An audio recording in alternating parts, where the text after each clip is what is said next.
Elle est blonde, féminine, elle fabrique des meubles et des objets de décoration. Sa matière première, elle la récupère dans des cases d'avion. Des ailes, des réacteurs, des turbines, des pièces énormes qui vont lui servir pour créer des objets uniques, du cendrier à la table de salle à manger. C'est elle qui fait tout, c'est original et c'est très beau.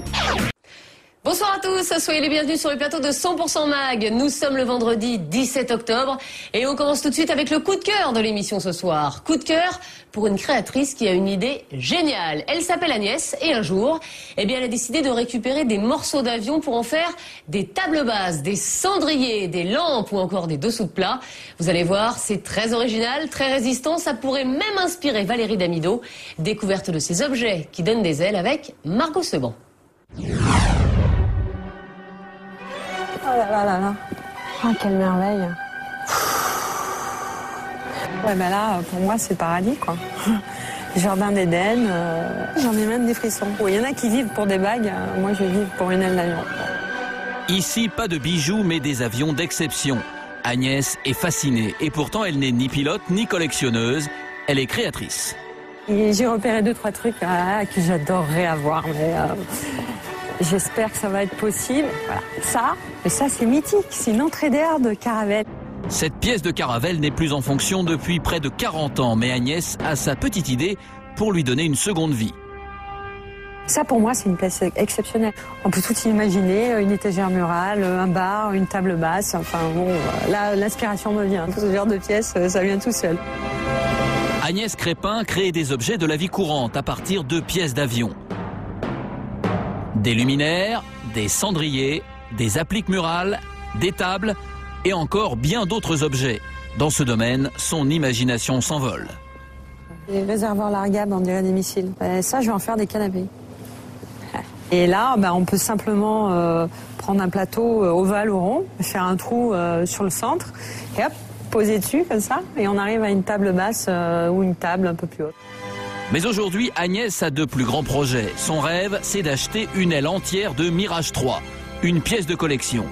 Elle a donc bataillé pour pénétrer dans ce hangar très protégé de la base aérienne de Mérignac. Ah ben voilà, la voilà. Mais dans ce milieu très fermé, on ne cède pas une aile d'avion à n'importe qui. C'est avec Claude, adhérent d'une association qui remet en état ces avions légendaires, qu'Agnès doit négocier. Des peintures. C'est magnifique. Il restera juste des petites trappes. Qu'est-ce que vous pensez que vous pouvez faire pour moi? Écoutez, moi, j'ai pas envie de jouer les épiciers. Alors, la mise à prix de cette aile, c'est pas compliqué, c'est 2000 €.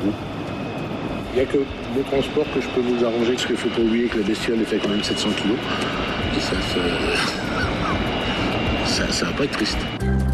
Mais Agnès n'a pas froid aux yeux. Elle va ramener cette aile de 6 mètres sur 4 dans son jardin, sur les hauteurs de Nice. Sa maison ressemble déjà à une base aérienne. Donc c'est vrai que quand on arrive chez moi, qu'on voit ça, on peut imaginer qu'il y a du trafic d'armes, parce que ça ressemble à des missiles. D'ailleurs, j'ai eu des problèmes avec les douanes une fois, lorsque j'ai fait rentrer une hélice complète de B-26 des États-Unis. Ils ont cru que je faisais du trafic d'armes et que je montais un projet pour Al-Qaïda. Bon, maintenant, ils ont compris que j'étais une artiste et il n'y a plus de soucis, quoi. À force de persévérance, Agnès a pu exercer sa passion. Ces obus ne sont en fait que des réservoirs qu'elle transforme selon son inspiration. Bon, il y avait des boulons, donc on a enlevé, hop, on a mis comme ça. Je me suis dit, mais tiens, ça fera un joli pied, ça. Voilà. Et voilà le travail. Elle vient ajouter la partie haute qu'elle a dénichée cette fois sur un cockpit. Donc ça, c'est un pare-brise aéro, donc anti-balle, méga résistant, quoi. Ça, c'est quasiment blindé. Les pièces d'aéronautique sont toutes conçues pour traverser le mur du son. Cette vitre ne risque donc pas de se casser. Une fois terminée, la table sera vendue 1 200 €. Mais Agnès a bien d'autres créations en réserve. Par exemple, ça, c'est une roue d'avion avec laquelle j'ai fait un cendrier. Cette pièce-là, je vais faire presse-papier, c'est un piston de moteur de Nord-Atlas. Ici, c'est un dessous de plat fait avec un capot moteur. Là, vous avez un luminaire. C'est un canon d'obus de F-84, c'est un chasseur américain. On peut faire plein de choses avec les pièces d'avion, n'importe quoi. Tout est utilisable. Agnès vend ses créations sur Internet. Elles coûtent entre 50 et 600 €. Des prix élevés, mais elles sont toutes uniques, comme notre aile de Mirage 3, qui vient enfin d'arriver chez elle. Surtout, ne m'abîmez pas, ma petite aile. Ce type d'aile des années 70 n'existe quasiment plus car elles ont été détruites. Son arrivée captive le voisinage. Ce sont nos voisines? Ouais. Au début, je savais même pas que c'était une aile d'avion. Et après, quand on m'a dit, franchement, qu'elle arrive à le rentrer, c'est fort. Cette aile pèse 700 kg.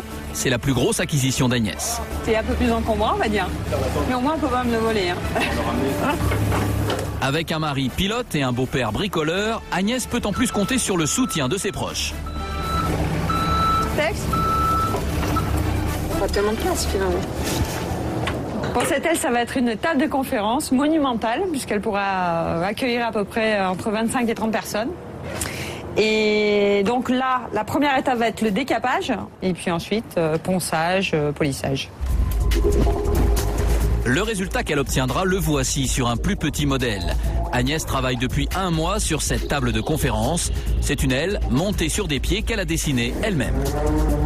Autodidacte, têtue et passionnée, elle intervient dans toutes les étapes de création, du choix des pièces aux finitions.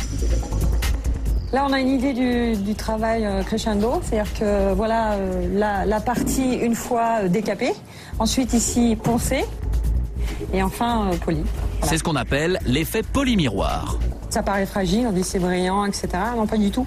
L'aluminium est très résistant et les rayures, les verres, les couverts, les coups de crayon, non, c'est vraiment génial pour ça.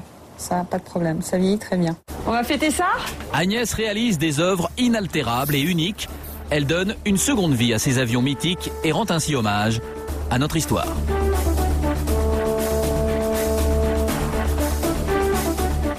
Et si vous voulez en savoir plus sur les objets d'Agnès, eh bien rendez-vous sur m6.fr, rubrique 100% mag, et vous cliquez